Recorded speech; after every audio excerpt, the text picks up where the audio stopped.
அப்போ நீங்க அடுத்த ஸ்டான்ஸா சொல்லுங்க சார்.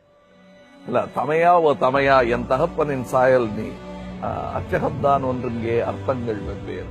தமக்காய் ஓ தமக்காய் தோழி தொலைந்தே போனாயே துணை தேடி போனாய். மனைவி ஓ காதலி நீ தாண்டா படியெல்லாம் நான் தாண்ட குமைந்துடுவாய் சாத்திரத்தின் சூட்சமங்கள் புரியும் வரை. அவர் சொன்னவரே அதுக்கப்புறம் வரும். மகனே ஓ மகனே என் விந்திட்ட விதையே செடியே மரமே காடே மறுபிறப்பே மரண சௌகரியமே வாழ். மகளே என் மகளே என்னை பிரிந்தும் நீ இன்பம் காண்பாயா, இல்லை காதலித்த கணவனுக்குள் என்னை தேடுவாயா.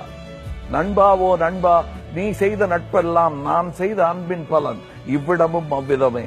பகைவாவோ பகைவா உன் ஆடை எனும் மகந்தையுடன் எனது அம்மணத்தை கேலி செய்வாய். நீ உடுத்து நிற்கும் ஆடைகளே உனது அம்மனத்தின் விளம்பரங்கள். மதம் என்றும் குலம் என்றும் நீ வைத்த துணிக்கடைகள் நிர்மூலமாகிவிடும், நிர்வாணமே தங்கும். வாசகாவோ வாசகா சமகால சகவாசி வாசி, புரிந்தால் புன்னகை செய் புதிரென்றால் புருவம் உயர்த்து, பிதற்றல் எனத் தோன்றின் பிழையும் திருத்து.